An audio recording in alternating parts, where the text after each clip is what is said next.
Юрий Гагарин атындағы мектеп-лицейінің 9 В сынып оқушысы Жұмабай Амина. Табиғат аясында кітап оқимыз челленджін қабыл алдық.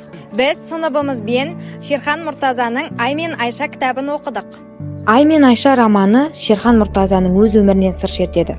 Романда ашаршылық жайлаған зұлмат жылдарда дүниеге келіп, қазақ зиялылары репрессияға ұшыраған жылдарда әкесінен айырылып, одан кейін Ұлы Отан соғысының тауқыметін бастан өткеріп, қанша қиыншылық көрсе де еңесі түсіп езілмей, ағынға қарсы жүзе білген Барысхан деген баланың өмірі және сол балаға өшпестей үміт сыйлап, өмірлік шам шырағы, қайсар қаһарманы болған анасы Айша жайында баяндалған. Түн ортасы болар, мен Айшаның айқайынан ояндым. Елегізген шынысы шамның сәулесімен сорайып-сорайып бөтен біреулер көрінеді. Олар Мұртазаны итеріп-итеріп, алдарына салып алып кетті. Мен лезде есейіп шыға келдім.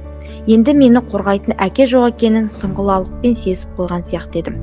Жаңа ғана жарқырап тұрған ай бұлттың ішіне сүңгіп кетті де, жетімдіктің алғашқы дәмін татқандай болдым. Қанатына қырау қатқан жас балапан мен едім.